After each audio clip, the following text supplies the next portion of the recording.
Hi guys, welcome back to my channel TechR and in this video I am going to tell you about methods in Java. ठीक है, Java language के अंदर method क्या होते हैं, उनका क्या यूज़ होता है और किस तरीके से हम उसको यूज़ करते हैं अपने प्रोग्राम के अंदर. ठीक है, अगर आपने इससे पहले कोई भी प्रोग्रामिंग लैंग्वेज पढ़ी है, फिर चाहे सी पढ़ी हो, C++ पढ़ी हो, पाइथन पढ़ी हो, तो उसमें आपने फंक्शंस पढ़े होंगे. तो जो फंक्शंस का काम होता है वहाँ पे वो यहाँ पे मतलब जावा के अंदर उसको उसी को हम मेथड बोलते हैं. ठीक है, सो अब हम पढ़ते हैं क्या होता है. Method is a basically method क्या होता है, अगर आपको कोई भी काम कराना है, कोई भी टास्क है आपका, वो आपको कराना है. ठीक है, तो उस पर्टिकुलर टास्क को करवाने के लिए हम मेथड का यूज़ करते हैं. ठीक है, और जैसे कि a method is a block of code और कलेक्शन ऑफ स्टेटमेंट्स और a set of code group together to perform a certain task और ऑपरेशन. मतलब कोई भी एक पर्टिकुलर टास्क करने के लिए मेथड का यूज़ करते हैं. ठीक है, it is use to achieve usability. मतलब मेथड का यूज़ करके हम अपने प्रोग्राम को यूजेबिलिटी प्रोवाइड करते हैं. वो कैसे करते हैं, सपोज़ अगर आपको कोई दो नंबर्स का सम कराना है, वो भी बार बार, मतलब आपको काफ़ी बार उनका सम कराना है, उनको प्रिंट कराना है, तो आप क्या करोगे अपने प्रोग्राम के अंदर. अगर आप मेथड यूज़ नहीं करते तो आप बार बार लिखोगे उसी कोड को, बार बार a plus B A plus B A plus B अलग अलग वैल्यूज़ के साथ. तो ये बहुत ज़्यादा कॉम्प्लेक्स हो जाएगा, लंबा हो जाएगा. तो इससे अच्छा आप क्या करो, उस कोड को आप किसी मेथड के अंदर रखो और फिर उसी को बार बार आप यूज़ करते रहो. बाय कॉलिंग आप उसको यूज़ करते रहो. सो यही होगा यहाँ पे यूजेबिलिटी. मतलब कि आपने एक ही कोड को मल्टीपल टाइम्स यूज़ किया, आपने लिखा एक बार और आप उसको बार बार यूज़ कर रहे हो. तो यही होगा इसकी यूजेबिलिटी प्रॉपर्टी. ठीक है, जैसे कि यहाँ पे लिखा है it we write a method once. हम मेथड को एक बार लिखते हैं और उसको बार बार यूज़ करते हैं, that is use it multiple times. Okay, अब आते हैं मेथड डिक्लेरेशन. देखो, मेथड को डिक्लेयर करने के अंदर बहुत सारे कंपोनेंट्स होते हैं और ये सभी आपको लिखने होते हैं. अगर आप नहीं लिखोगे तो आपका मेथड डिक्लेरेशन वैलिड नहीं होगा. ठीक है, अब ये पूरा मेथड डिक्लेरेशन आता है. सबसे पहले आपको यहाँ पे अपना एक्सेस स्पेसिफायर देना पड़ता है. ठीक है, उसके बाद आपको एक रिटर्न टाइप देना पड़ता है जो यहाँ पे इंटीजर है. फिर उसके बाद आपको अपने मेथड का एक नेम देना होगा. ठीक है, एक चीज़ और, जो भी आपका ये मेथड का नेम होगा, ये कोई भी आप कीवर्ड नहीं यूज़ कर सकते. ठीक है, रिजर्व वर्ड्स आप यूज़ नहीं कर सकते यहाँ पे. ये फिर उसका पैरामीटर्स की लिस्ट होती है और ये जो पूरा का पूरा दे रखा है ये होता है आपका मेथड हेडर. और इन दोनों चीज़ों को मिला के, यानी कि मेथड नेम और पैरामीटर लिस्ट को मिला के बनता है आपका मेथड सिग्नेचर. और उसके अंदर आप अपनी मेथड की बॉडी देते हो. तो जैसा मैंने अभी आपको पहले ही बताया था कि आप एक ही कोड बार बार यूज़ करते हो, तो वही यहाँ पे प्रोग्राम भी आप, मतलब ये जो मेथड डिक्लेरेशन है ये भी सम ऑफ टू नंबर्स का ही है. मतलब ये जो दो नंबर्स हैं वो आप इसमें दोगे और बार बार उनका सम प्रिंट होगा और आपको मिलता रहेगा. ठीक है, अब इसमें वन बाय वन बात करते हैं. तो मेथड डिक्लेरेशन क्या करती है, आपको इन्फॉर्मेशन प्रोवाइड करती है अबाउट मेथड के एट्रीब्यूट्स क्या हैं, उसकी विजिबिलिटी क्या है, रिटर्न टाइप क्या है, नेम क्या है, आर्ग्यूमेंट्स क्या हैं, जो मैंने आपको डिक्लेरेशन के अंदर दिखाई दी अभी उस डायग्राम के अंदर. और इसके अंदर 6 कंपोनेंट्स होते हैं: method signature, access specifier, method name, parameter list, method body, return type. ठीक है, अब बात करते हैं मेथड सिग्नेचर की. तो पीछे भी मैंने आपको दिखाया था कि मेथड सिग्नेचर के अंदर क्या क्या चीज़ें आती हैं. एक तो आता है मेथड नेम और पैरामीटर लिस्ट. तो इन दोनों को मिला के बनता है आपका मेथड सिग्नेचर. ओके, तो ये कह रहा है every method has a method signature, it is a part of the method declaration. Declaration का ही एक पार्ट होता है और इसके अंदर method name and parameter list आती हैं, जो मैंने यहाँ पे हाईलाइट किया हुआ है. एक्सेस स्पेसिफायर की बात करें तो ये मेथड की विजिबिलिटी बताता है. मेथड की विजिबिलिटी मतलब कि वो जो मेथड है वो कौन कौन एक्सेस कर सकता है. क्या वो केवल वही क्लास एक्सेस करेगी, या कोई दूसरी क्लास उसको एक्सेस कर सकती है, या कोई दूसरा पैकेज उसको एक्सेस कर सकता है कि नहीं, या दूसरे पैकेज की सब क्लास को एक्सेस कर सकती है या नहीं. तो इस तरीके से हम इसमें एक्सेस स्पेसिफायर लगा सकते हैं जिससे कि हम ये दे सकें कि हमारा मेथड कौन कौन एक्सेस कर सकता है, उसकी विजिबिलिटी क्या है. ठीक है, 4 टाइप के एक्सेस मॉडिफायर्स होते हैं: public, protected, private and default. ये 4 होते हैं. यहाँ पे अपने इस डिक्लेरेशन के अंदर मैंने पब्लिक वाला यूज़ कर रखा है इसमें. ठीक है, अब नेक्स्ट आते हैं.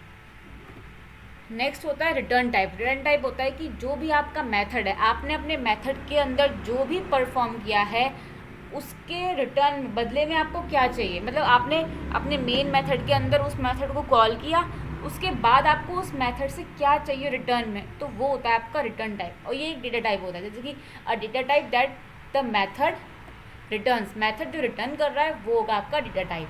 ये प्रिमिटिव डेटा टाइप होता है, हो सकता है डेटा टाइप ऑब्जेक्ट कलेक्शन या वॉइड, ये कुछ भी। अगर वहाँ पे वॉइड लिख रहा है इसका मतलब वो कुछ भी रिटर्न नहीं कर रहा। इसमें ही क्या रिटर्न कर रहा है, यहाँ पे ये इंटीजर रिटर्न कर रहा है। और अगर हम यहाँ पे वॉइड लिख देते तो ये वॉइड रिटर्न करता। ठीक है। नेक्स्ट है हमारा method name. Yes, method name. हर मेथड का अपना एक यूनिक नेम होता है। मतलब अगर आप ऐसा करते हो कि आपने सेम मेथड नेम रख दिए तो फिर वो पॉलीमॉर्फिज्म वाला कॉन्सेप्ट आ जाता है वहाँ पे। तो इसलिए आप जब भी प्रोग्राम बनाओ तो इस चीज़ का ध्यान रखो कि आप उसका नेम यूनिक ही रखो। It is a unique name that is use to define the name of a method, जिसकी हेल्प से हम उस मैथड को डिफाइन करते हैं, उसके नेम को डिफाइन करते हैं। ठीक है। इसमें मैंने क्या ले रखा था, यहाँ पे मैंने सम ले रखा था उस मेथड नेम को। नेक्स्ट आता है इसमें पैरामीटर लिस्ट। पैरामीटर लिस्ट होती है वो लिस्ट ऑफ पैरामीटर्स जिसको हम कॉमा से सेपरेट करते हैं और पैरेंथेसिस के अंदर रखते हैं। ठीक है। और उस पैरामीटर लिस्ट के अंदर जो कॉमा सेपरेटेड होते हैं वो क्या होती हैं, पहले लिखा होगा उसमें डेटा टाइप, उसके बाद वेरिएबल का नेम लिखा होगा, फिर कॉमा लगा के वो कई सारे आप पैरामीटर्स उसमें पास कर सकते हो। जैसे कि यहाँ पे आपने 2 कर रखे थे, एक तो ए और बी, क्योंकि दोनों ही इंटीजर टाइप के थे तो इसलिए आपने यहाँ पे इंट ए कॉमा इंट बी पास किया था। ओके।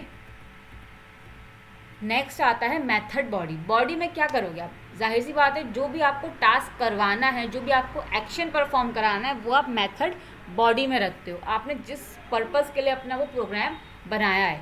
ठीक है। It is a part of method declaration and it contains all the actions to be perform. It is enclose with in the curly braces, और इसको हम कर्ली ब्रेसेस के अंदर रखते हैं, जैसे कि यहाँ पे हमने रखा हुआ था। देखो यहाँ पे जो कर्ली ब्रेसेस के अंदर आपने लिखोगे जो भी, वो आपकी मेथड बॉडी होगी। ओके।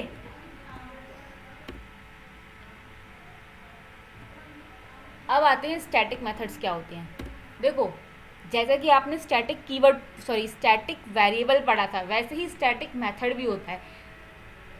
इसमें हम क्या करेंगे, अपने मेथड के आगे एक कीवर्ड लगा देंगे स्टैटिक। स्टैटिक का मतलब कि वो जो मेथड है वो केवल उस क्लास को बिलोंग करेगा, मतलब कि वो क्लास के इंस्टेंस को बिलोंग नहीं करेगा। मतलब हम उस मेथड को क्लास के इंस्टेंस की हेल्प से कॉल नहीं करेंगे, बल्कि वो केवल क्लास को बिलोंग करेगा, उसके इंस्टेंस को बिलोंग नहीं करेगा।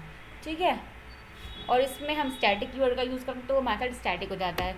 नेक्स्ट आता है नेमिंग। अब हम मेथड्स की नेमिंग कैसे करते हैं, देखो इसका जावा के अंदर अपना एक अलग मेथड होता है जिसकी हेल्प से हम नेमिंग करते हैं अपने मेथड्स की। ठीक है।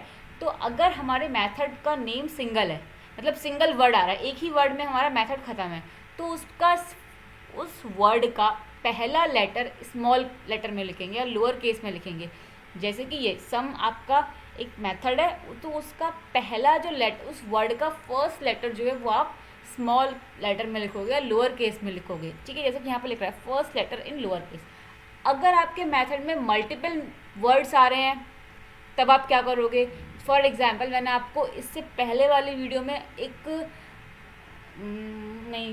सेट डेटा नाम का फंक्शन मेथड बनवाया था, सेट डेटा। उसमें मैंने एस स्मॉल लिया था और डी कैपिटल लिया था। मतलब कि आपके मेथड के नेम में अगर मल्टीपल वर्ड्स आ रहे हैं तो पहले वर्ड का पहला लेटर आप रखोगे स्मॉल, और उसके बाद जितने भी वर्ड्स आ रहे हैं उनका पहला लेटर आप कैपिटल रखोगे। जैसे कि ये रहा एग्जाम्पल, ये एक एरिया ऑफ सर्कल है इस मेथड का नेम, तो पहले वर्ड का पहला लेटर स्मॉल और बाकी जितने भी वर्ड्स हैं उनका पहला लेटर कैपिटल लिखोगे। ठीक है। अब आते हैं टाइप्स ऑफ मेथड्स। कितने टाइप्स के होते हैं, so there are basically 2 types of methods in Java. पहला प्री डिफाइंड मेथड और दूसरा यूज़र डिफाइंड मेथड्स। ठीक है। अब इनके बारे में पढ़ते हैं कि ये क्या होते हैं। सो प्री डिफाइंड मेथड्स वो मेथड्स होते हैं जो कि जावा क्लास लाइब्रेरी के अंदर पहले से ही डिफाइंड है, ऑलरेडी डिफाइंड है, हमें कुछ नहीं करना, बस डायरेक्टली उनको यूज़ करना है। ठीक है, हमें डिफाइन करने की जरूरत नहीं है, बस हमें डायरेक्टली उनको एक्सेस कर लेना है। ठीक है, और इनको बिल्ट इन मेथड्स भी कहते हैं और स्टैंडर्ड लाइब्रेरी मेथड्स भी कहते हैं। एग्जाम्पल की बात करें तो लेंथ एक मेथड होता है, इक्वल्स होता है, कंपेयर टू, स्क्वायर रूट, ये सब आपके प्री डिफाइंड मेथड्स हैं। ठीक है, आप जो प्रिंट एलन यूज़ करते हो सिस्टम आउटपुट प्रिंट एलन में, जो प्रिंट एलन मेथड है वो भी प्री डिफाइंड मेथड ही है। ठीक है, अब आते हैं यूज़र डिफाइंड। तो यूज़र डिफाइंड मेथड्स वो होते हैं जो प्रोग्रामर या यूज़र लिखता है। उसमें क्या, इससे पहले वाले में क्या था, वो पहले से ही लिखे हुए थे, और ये यूज़र लिखेगा, जो प्रोग्राम बना रहा है वो लिखेगा। ठीक है, और इनको आप अपने हिसाब से मॉडिफाई भी कर सकते हो। ठीक है, लेकिन उसमें नहीं कर सकते, जो आपने यहाँ प्री डिफाइंड वाले पढ़े थे इसमें आप मॉडिफिकेशंस नहीं कर सकते, बट यहाँ पे आप कर सकते हो। ठीक है, तो ये हो गए आपके यूज़र डिफाइंड मेथड। नेक्स्ट आता है इंस्टेंस मेथड्स। तो इंस्टेंस मेथड्स क्या होते हैं, कोई भी नॉन स्टैटिक मेथड क्लास का इंस्टेंस मेथड कहलाएगा।